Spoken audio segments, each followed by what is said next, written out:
I believe that I was the toughest guy on the battlefield. Training gave me this tremendous confidence that I could handle anything.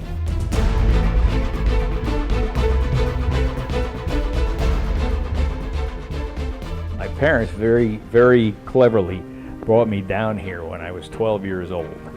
And I was enamored of the academy. So I was committed probably when I was in 7th grade. There was a national draft. I needed to go to college, and so the idea of going to a service academy had appealed to me. So I thought, well, I'd come to Navy and make my mark. After jump school, I got to SEAL Team 1, and almost immediately I was a Lieutenant JG. And now I'm in charge of a platoon of 14 men, and I'm preparing them to go to Vietnam.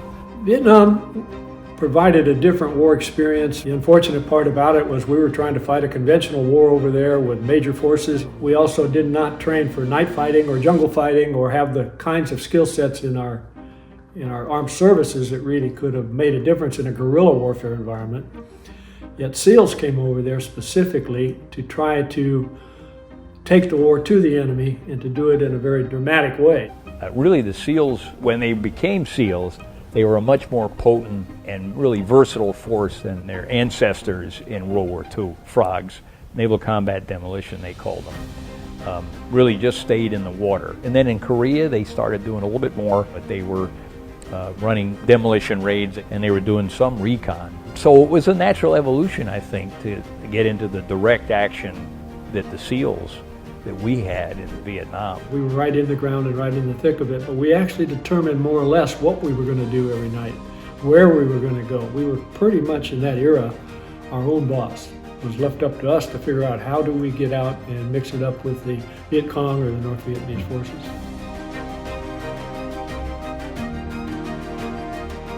It traced our boot tracks down to where we'd set the ambush, and as we broke the ambush to move on in the morning, they opened fire. With 3 wounded out of 7, you've got quite a mess on your hands, and including me. I didn't have any use of one leg at the time. They had tracked us to our ambush site by boot prints, so from that point on, we just started going barefoot.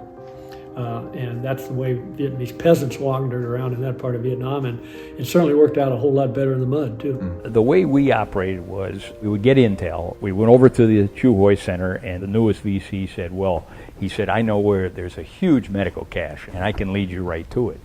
Took off, patrolled right into this hooch that was filled with medical supplies, just like he said. So we had the slick, the helo that we came in on, come down. They had a cargo net underneath it, and we started loading all of it into the cargo net. And just about that time, we started receiving fire. And the slick operator said, hey, he says, I think I just got hit in the rotor. I can't stay here. I'm going to have to take off. So he took off and left us there. Well, we're always covered by Seawolves. So they made several runs, unloaded their armament, and they called back down and said, hey, we can't suppress the fire. In fact, they said, you're getting it from 360 all the way around you. So they said, well, we're going to scramble OV-10s. They arrived. So they made a bunch of runs, and they came back and said, hey, we can't suppress the fire either. We're going to call in A-37s. And they dropped 500-pound bombs. They did suppress the fire, and the relief helicopter could come in and pick us up. We jumped in, breathed this big sigh of relief, but not yet, because the helicopter couldn't get off. It bounced along the rice paddy, and the pilot turns around with a panic look, and he says, I can't get airborne, we're too heavy. So I jumped off and took my radioman and my machine gunner, and my leading petty officer also jumped off, and off the helicopter leaving us there in the middle of this. I believe that I was the toughest guy on the battlefield. And they gave me tremendous training, gave me this tremendous confidence that I could handle anything.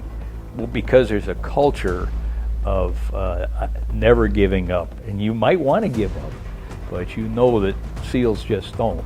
Then just at that time, the Seawolf, who had been overhead the whole time, called down. And down he came, and we all ran out, jumped in. He ended up with a few holes in the helicopter. But anyway, he gets up, and he's up at about 1,000 feet, and he said, hey, he says, my red fuel light has been on. I don't have any gas left. And sure enough, within 30 seconds, the engine sputters, and coughs and quits.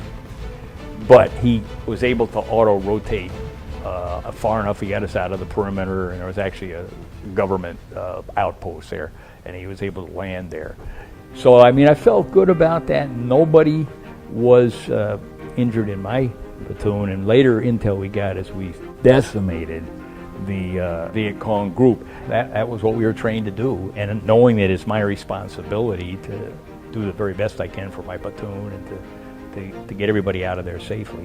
I think we went over there with great intentions to try to do some good, but what we kind of found out, I think, pretty early in that was that we did not have a big national strategy over there. We had a series of tactics, none of which seemed to be working.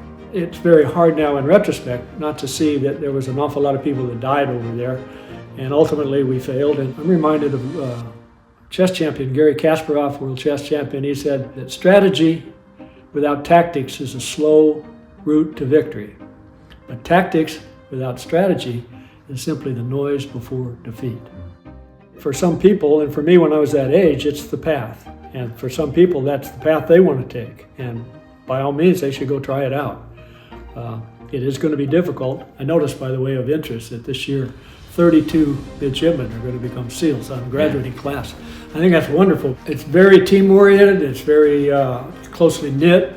It's a very competitive organization, but some of the finest human beings that I know are SEALs. I feel good about having done my part, but I'm especially proud of the youngsters that are doing theirs now.